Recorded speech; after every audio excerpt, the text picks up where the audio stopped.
D న్యూస్కి స్వాగతం. పరిసరాలను ప్రతి ఒక్కరూ పరిశుభ్రంగా ఉంచుకోవాలి అని పీసీపల్లి పంచాయతీ సెక్రటరీ సింగంపల్లి రాంప్రసాద్ అన్నారు. శుక్రవారం పెద్ద హల్వలపాడు గ్రామ పంచాయతీ పరిధిలోని స్కూల్ ఆర్ఎండ్బి రోడ్ నందు రోడ్లు ఇరువైపులా దిబ్బలు తీసేయాలి అని ఆయన కోరారు. రోడ్డుకి ఇరువైపులా పిచ్చి మొక్కలు పీకించడం జరిగింది. అలానే బ్లీచింగ్ సున్నాన్ని చల్లించడం కూడా జరిగింది. పరిసరాలను పరిశుభ్రంగా ఉంచాలి అని ఆయన కోరారు. గ్రామ పంచాయతీ పారిశుద్ధ్యం లోపిస్తే అంటువ్యాధులు ప్రబలుతాయని ఆయన అన్నారు. ప్రతి ఒక్కరూ తమ నివాస ప్రాంతాలను పరిశుభ్రంగా ఉంచుకోవాలి అని ఆయన కోరారు.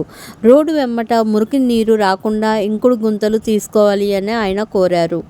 ఈ కార్యక్రమంలో పంచాయతీ సర్పంచ్ చానం మల్లికార్జున, సతీష్, నాగరాజు, నాగూర్, సీను, గ్రామ పంచాయతీ సెక్రటరీ రాంప్రసాద్, సచివాలయం స్టాఫ్, గ్రీన్ అంబాసిడర్లు పాల్గొనడం జరిగింది. Thank you for watching. Please subscribe to my channel.